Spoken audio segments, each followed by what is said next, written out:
సౌమ్య తక్కువ సమయంలో ఎక్కువ సంఖ్యలో మొక్కలను ఉత్పత్తి చేయాలనుకుంది. ఆమెకు తగిన సలహానివ్వండి. అంటు తొక్కడం, అంటు కట్టడం, కణజాల వర్ధనం, అనిషేక ఫలనం. ఈ 4 పద్ధతిలో ఏది తక్కువ సమయంలో ఎక్కువ సంఖ్యలో మొక్కలను ఉత్పత్తి చేస్తుందో చూద్దాం. మొదటగా అంటు తొక్కడం.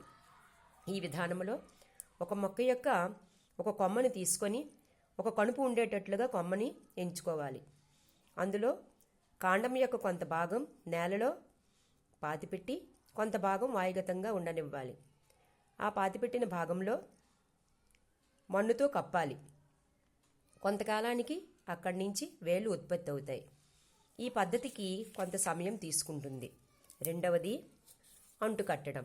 ఈ విధానంలో వాంఛిత లక్షణాలు కలిగినటువంటి 2 మొక్కల్ని కలిపి కొత్త మొక్కను ఉత్పత్తి చేస్తాం. నేలలో ఒక మొక్క ఉంటుంది, ఆ మొక్కని స్టాక్ అంటాం. వేరే మొక్క యొక్క భాగాన్ని తీసుకొచ్చి స్టాక్ మొక్కకి అతికిస్తాం. ఈ విధానం కూడా సమయం తీసుకుంటుంది. మూడవది కణజాల వర్ధనం. కణజాల వర్ధనం అనే పద్ధతిలో ఒక మొక్క యొక్క కొంత కణజాలాన్ని కానీ కణాలను కానీ వేరు చేసి వర్ధనయానకంలో పెంచుతాం. ఈ వర్ధనయానకంలో పెంచినప్పుడు అతి తక్కువ సమయంలో అనేక వేల సంఖ్యలో మొక్కల్ని ఉత్పత్తి చేయొచ్చు. దీన్ని కణజాల వర్ధనం అని అంటాము.